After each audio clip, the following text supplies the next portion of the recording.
2020 started like most do at the City of Rochester.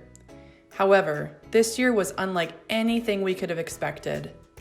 As a community, we came together. We came together to help individuals and families in need. We came together to help small businesses. We came together with the resolve to be there for one another during the devastation of the COVID-19 pandemic. During 2020, the mayor, city council, and city teammates have been committed to serving our community through COVID-19 and staying focused on the organization's foundational principles. Teamwork, collaboration, and compassion guided us each and every day. With the onset of the pandemic, the City of Rochester immediately established a work team, which included community partners, to help our community members and businesses. The organization also opened up the Emergency Operations Center, which supported the city's ability to respond to COVID-19 quickly. In fall of 2020, the Rochester City Council approved a plan for investing $5.1 million in coronavirus aid, relief, and economic security funding in 3 key areas: support for individuals, support for public service, and economic recovery. The funding originated from the federal government and was allocated to the City of Rochester by the state of Minnesota. In total, $8.8 million was appropriated to Rochester, with more than $3.7 million invested in the first phase. Previous expenditures supported a grant program for local small businesses, food access, and assistance for individuals experiencing homelessness. With partners like the Rochester Area Chamber of Commerce, Our Neighbors, Destination Medical Center, Rochester Area Economic Development, Channel One, Experience Rochester, Mayo Clinic, and others, the city worked to slowly and safely reopen our community. This included providing support for those experiencing homelessness, free bus service, local business support, liquor license support, employment opportunities, free parking, utility bill relief, and more. Departments across the organization supported our community with many programs supported by CARES Act funding. Strong community partnerships were vital in the facilitation of the programs and services. While departments focused on supporting our community's response to the pandemic, they also ensured the activities and work of the organization continued. Here are some of the many achievements. The organization completed a branding project, which brought together all city departments. This included over 1,000 collective hours of work and engagement by each department. The focus of the branding project was clarity, alignment, and unity. The city secured $11.4 million in state bonding funds for the Rochester International Airport runway safety and improvements. An additional $2.5 million was allocated for improvements to Cascade Lake Park. A big thank you to our local legislators for their support of these important projects. The Development Services and Infrastructure Center and North Station project was completed on time and on budget. The City Council approved prevailing wage, workforce participation goals, and targeted business contracting for all City of Rochester Capital Improvement Plan projects funded by the city. This year, the city participated in 3 affordable housing projects: Badger Hill Senior Housing, the Jeremiah Program, and Century Heights. The city, in partnership with Destination Medical Center, kicked off a community co-design process for rapid transit. This co-design process builds on the co-design process being used for Discovery Walk. The Mayor's Office kicked off the Sustainability and Resiliency Task Force and was recognized by the U.S. Conference of Mayors' 14th Annual Climate Protection Awards for climate action.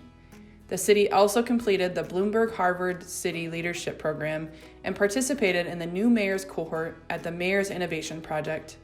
Mayor Kim Norton was recognized as one of the 500 most powerful business leaders in Minnesota. 19 community members were recognized this year via the Mayor's Medal of Honor for their commitment and service to our community. The City Council approved the creation of a Diversity, Equity, Inclusion Director, a first for the city. This new position supports the strong focus on equity for the organization and community. We also thanked 4 outgoing City Council members for their years of service to our community. Rochester Civic Music kicked off 2020 with a sold-out Beatles tribute show, the Fab Four, at the Mayo Civic Center, and a sold-out World Music Series show featuring Tuvan throat singers, Alash, at the Black Box at Rochester Civic Theater. The department served over 2,000 young people with the 2020 Artists in the School Music Education Residency Program and over 300 out-of-state Minnesotans with the Rural Library Outreach Program. While the 2020 Down by the Riverside concerts and Forward Neighborhood Park concerts had to be canceled due to COVID-19, the department responded with drive-in style car park concerts in the 125 Live parking lot, serving nearly 700 attendees and almost 15,000 live stream viewers, and provided the music for the end of summer Rochester Community Celebration, serving over 700 attendees and 2,000 live stream viewers. Rochester Civic Music also produced the inaugural season of its new online music show, Live from Med City, broadcast on local government access channels and live streamed to Facebook, Instagram, and YouTube, serving over 25,000 live stream viewers. The City Clerk's office administered 3 successful and accessible election events this year for the over 77,000 registered voters in the City of Rochester. They recruited, hired, trained, and deployed a total of 1,702 election judges to 52 polling places in the presidential nominating primary and 36 polling places for the state primary and general election. There were 350 data practice requests processed and 483 contracts executed. The City Clerk's office issued over 1,200 licenses and expanded the premise of 37 businesses over the summer to allow for outdoor seating in response to the pandemic. This process was developed in-house by teammates and was done quickly to help businesses. Finally, the City Clerk team answered over 11,000 phone calls this year. The Human Resources Department worked hard to respond to assist the organization with the COVID-19 response. They led the creation of policies, material, the organization's safety plan, and environmental assessment. HR also launched the city's new learning management system, Aspire, and the Mechanics of Supervision training course. The Wellness Advisory Committee was launched with council approval to implement an employee wellness program in 2021. HR partnered with Baker Tilly to recruit and select a new city administrator. Teammate Jason Bloom obtained the Associate Safety Professional designation. The City of Rochester retained their Certificate of Achievement for Excellence in Financial Reporting, as well as keeping its AAA bond rating. These things demonstrate the city's commitment to being sound fiscal stewards of the community's funds. Office 365 was implemented across the entire organization.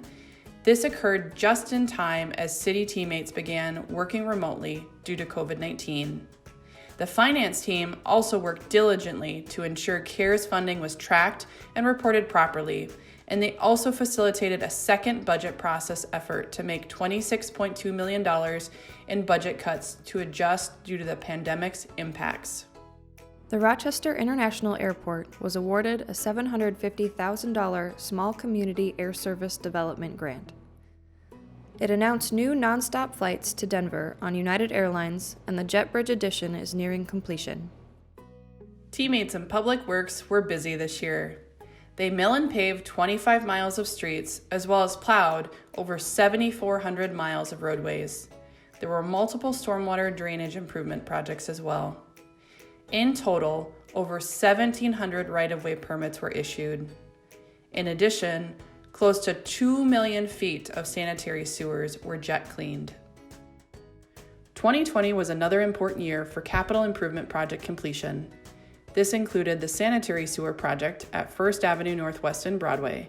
There was over 1,700 tons of contaminated soil removed, over 3,400 square yards of new concrete roadway installed on Broadway.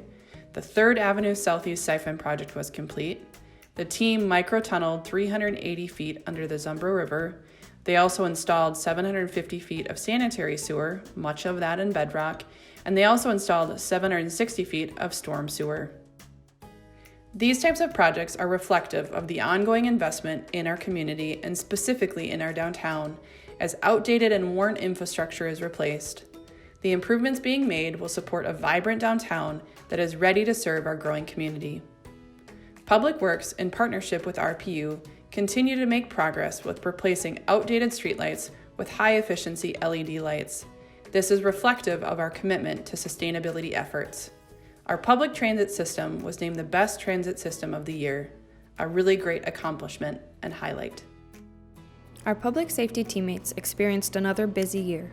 The Rochester Police Department responded to over 56,000 calls for service. They created an Office of Professional Standards and Accountability, which works to maintain the department's professional standards, add transparency, and ensure professional accountability. The North Station is a 54,600 square feet facility and includes improved evidence and vehicle processing, canine facilities, training classrooms, simulator room, and exercise room. The project was more than 6 years in the making. RPD began looking at sites in the fall of 2014. In total, RPD swore in 17 new officers in 2020. More than half of them were women and people of color. Modeled after the School Resource Officer Program, RPD is implementing a Hospital Resource Officer Program as well as a Downtown Beat Officer Program.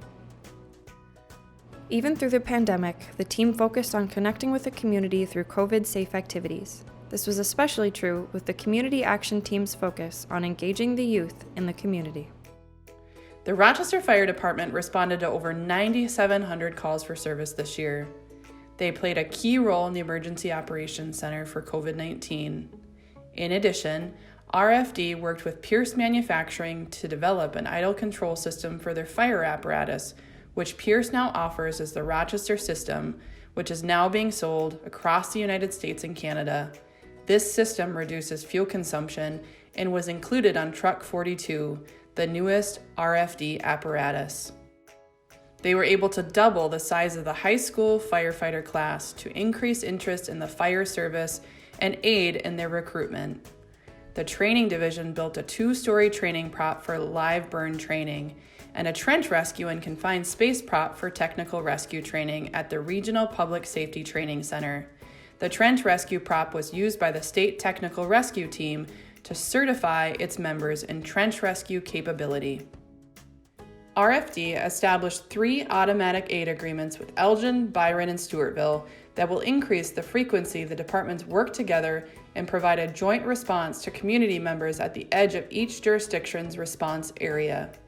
Finally, RFD raised just over $1,300 in this year's October Breast Cancer Awareness Campaign. The money that was donated to the local Join the Journey organization, which will provide support to those who live and have been impacted by breast cancer.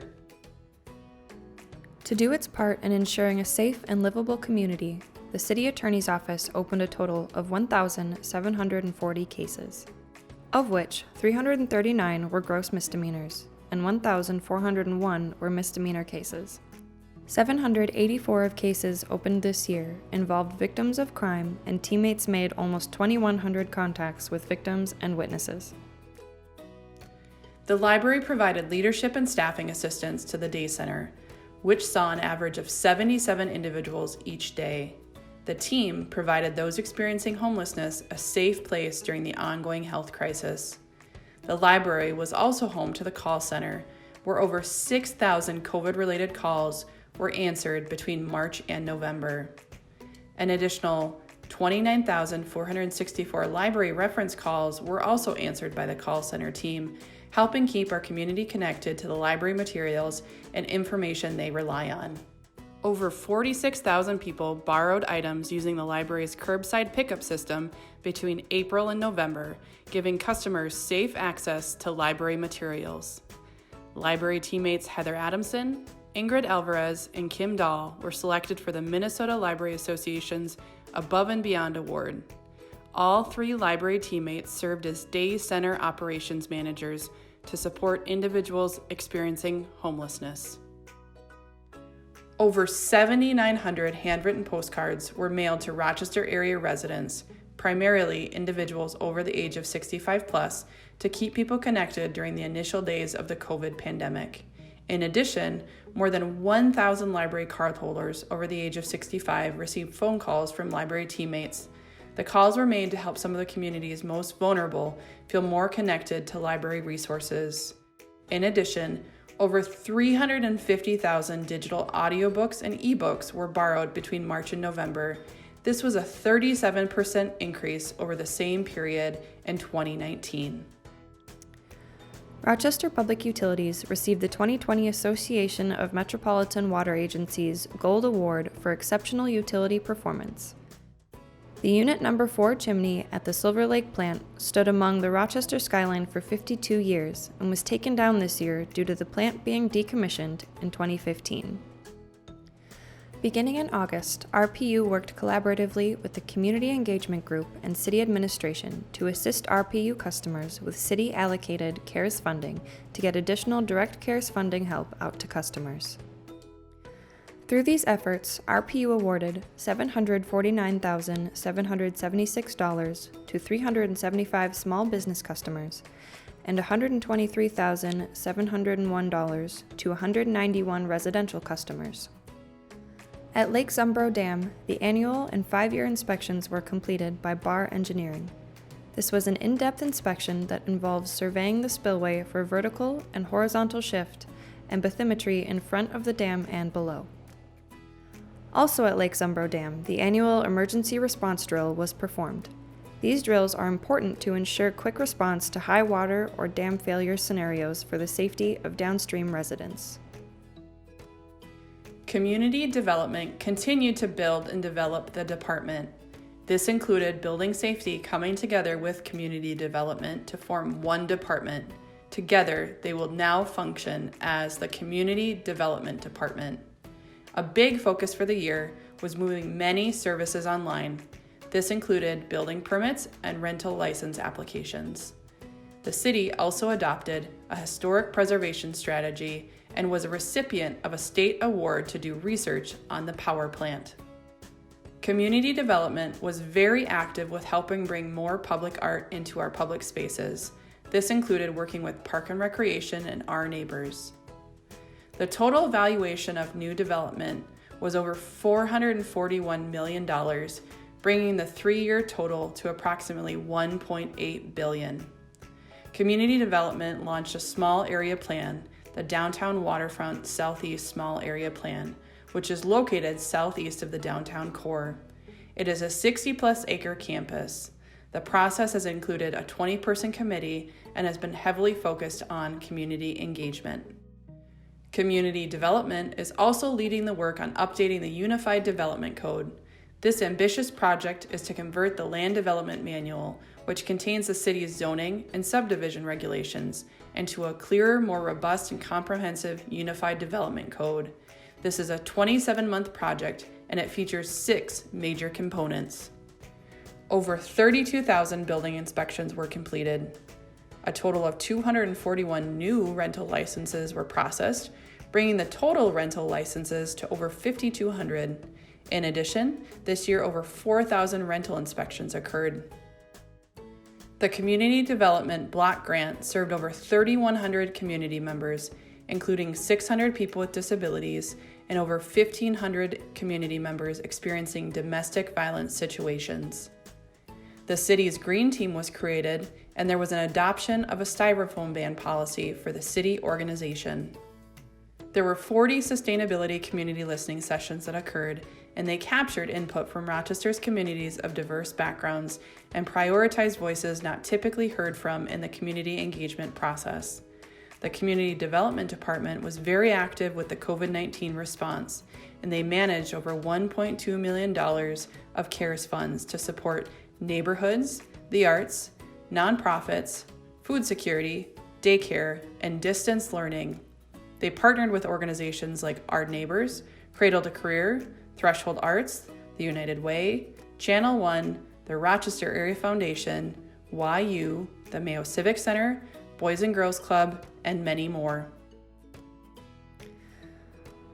In November, the Rochester community voted to approve a ballot question which will provide our Parks and Recreation system an additional $2 million annually to invest in the community's park system. 27 acres were added to the park system, over 450 acres over the last 10 years. 9 new park sites were added for a total of 139. Park use has increased dramatically over this last year, with open space being used for everything from recreation to business meetings. A record 3,174 trees were planted this year. 1,066 tree inspections occurred, with 2,172 ash tree inspections for the EAB. The team used goats to control invasive species on 15-plus acres at Indian Heights Park. Rochester Conservation Corps workers removed buckthorn on 8-plus acres of land in Quarry Hill Park. There are new parks in the neighborhoods of 100 Acre Woods, Morris Hills, and Young. Cascade Lake Park opened this year. There were 82,034 golf rounds played in the 3 18-hole city golf courses of Eastwood, Northern Hills, and Soldiers Field this year, the most rounds since 2016. When combined with the 16,174 golf rounds played at Hadley Creek in 2020, the total of 98,208 rounds is the most played in Rochester city golf courses since the early 1990s. 2020 was an unprecedented year for Team Rochester and the Rochester community. Our commitment to one another was evident in all that we accomplished to support people and small businesses. There is a reason Rochester has a long history of being recognized nationally as a great place to live. 2020 was no different. Rochester was named the #1 most livable mid-sized city by Smart Asset and the #5 top place to live by Livability. Thank you, Rochester, for allowing us to serve you. Here's to a brighter tomorrow together.